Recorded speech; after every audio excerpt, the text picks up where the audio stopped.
I woke this morning from a dream. I'm not gonna really talk about the dream. I know it. I know it's got to have some significance in it, though. It wasn't a bad dream. It was just a dream. I just don't see. I don't see how it's going to happen. But I mean, who am I to say? What God has in store. Um, anyway, it wasn't a bad dream. It really wasn't. I really actually dreamed about some little small children and they had toys. And I guess we were at a store or whatever, and like the lady seemed to think that they had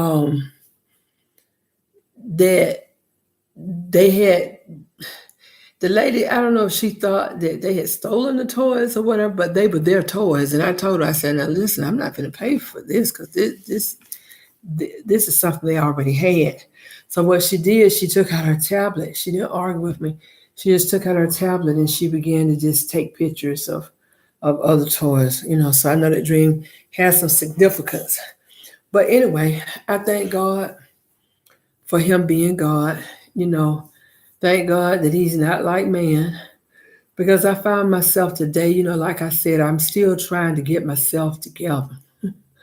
Because a lot of times, like I say, you'll say some things and it's so easy to get misunderstood. I mean, because when you say some things, you have to realize that the person you're talking to, they have someone in their ear. And so sometimes, you get angry with one person, but there's someone influencing their thought pattern. So you have to take all that into consideration. So all I know is that you can um you can be so hurt. People don't understand. You can be so hurt and rightfully indignant. I mean, because I guess what happens is that God is beginning to expose things. So when your eyes come open to something that you probably were in denial about, the first thing you're gonna feel is rage. You're gonna say, "How in the world?" And then the second thing you're gonna feel is grief. You're gonna say, "But I didn't deserve that," and whatever. You're just gonna be just like, "Oh my goodness." So sometimes, that's why I say it's best, it's you need, like as women always like to talk. I mean, if you find one that doesn't like to talk, you better, kind of, I don't know, because women feel a need to communicate, and to express their feelings. And these days, like I say, it's hard to know, who to talk to. Sometimes you have to scroll through your phone, and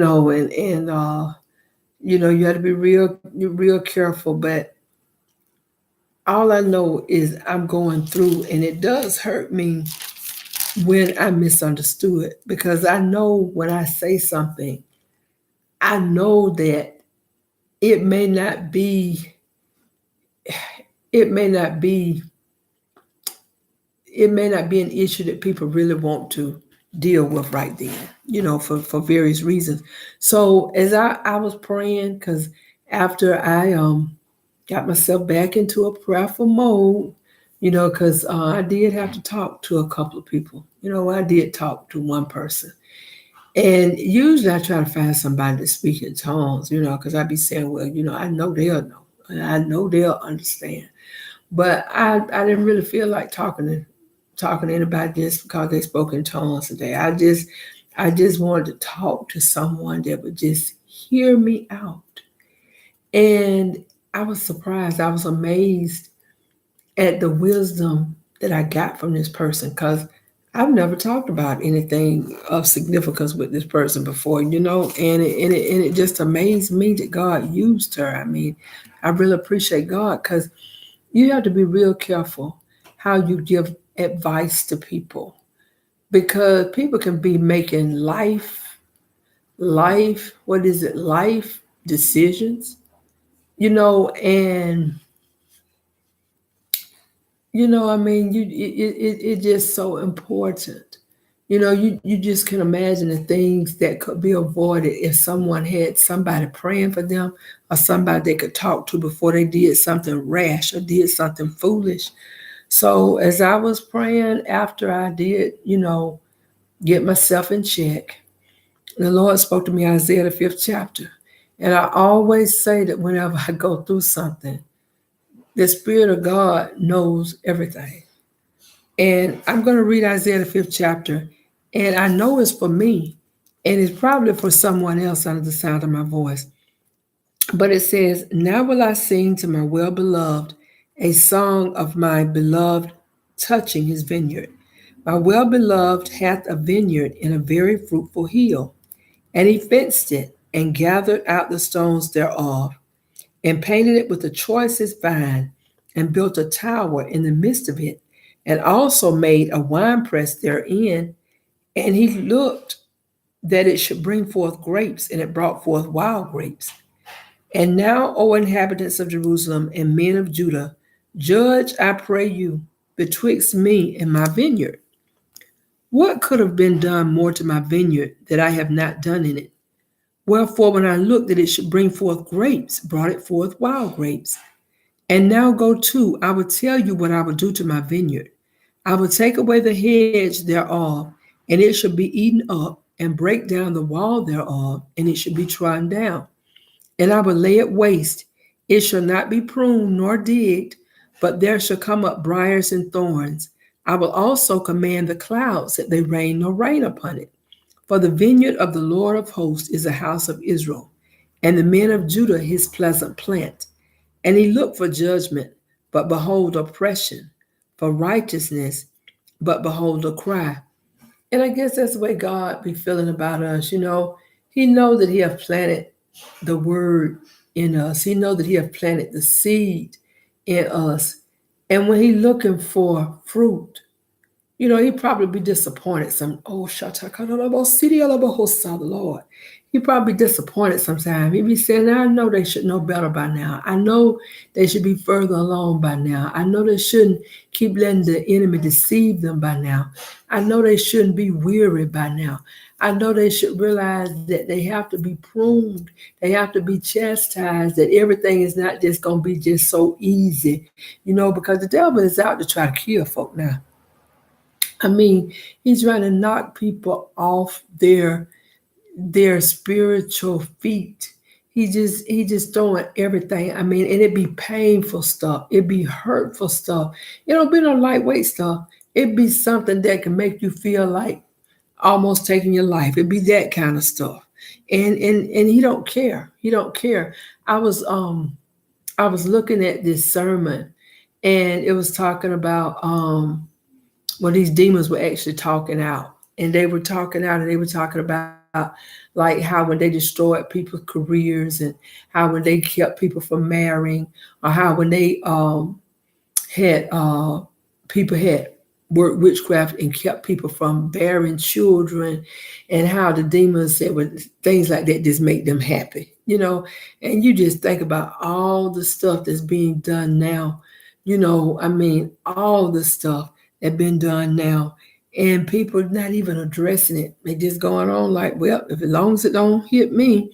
But anyway, it says, woe unto them that join house to house, that lay field to field, till there be no place, that they may be placed alone in the midst of the earth.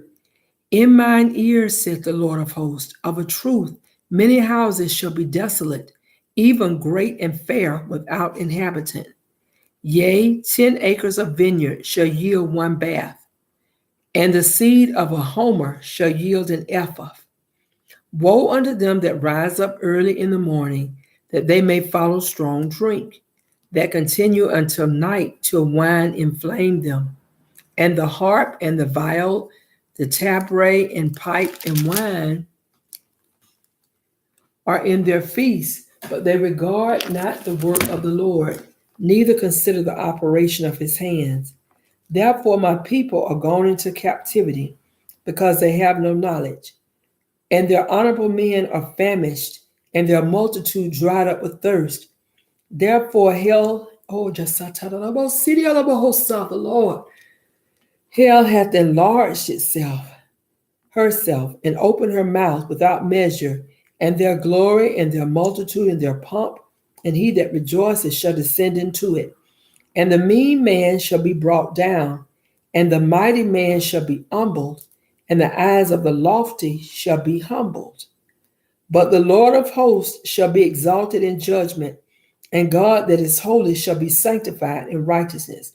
Therefore shall the lambs feed after their manner, and the waste places of the fat ones shall strangers eat.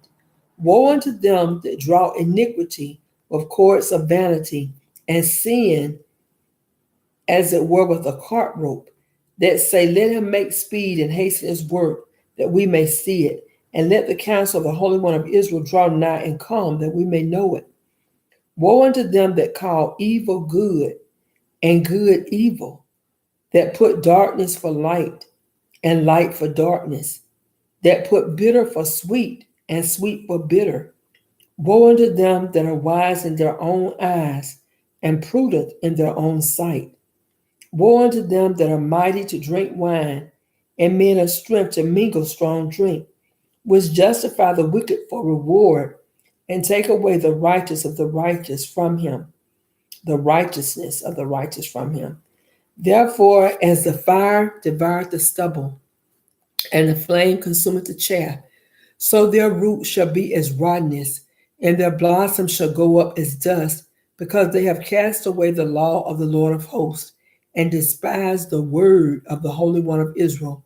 Therefore is the anger of the Lord kindled against his people, and he hath stretched forth his hand against them, and have smitten them, and the hills did tremble, and their carcasses were torn in the midst of the streets. For all this his anger is not turned away, but his hand is stretched out still.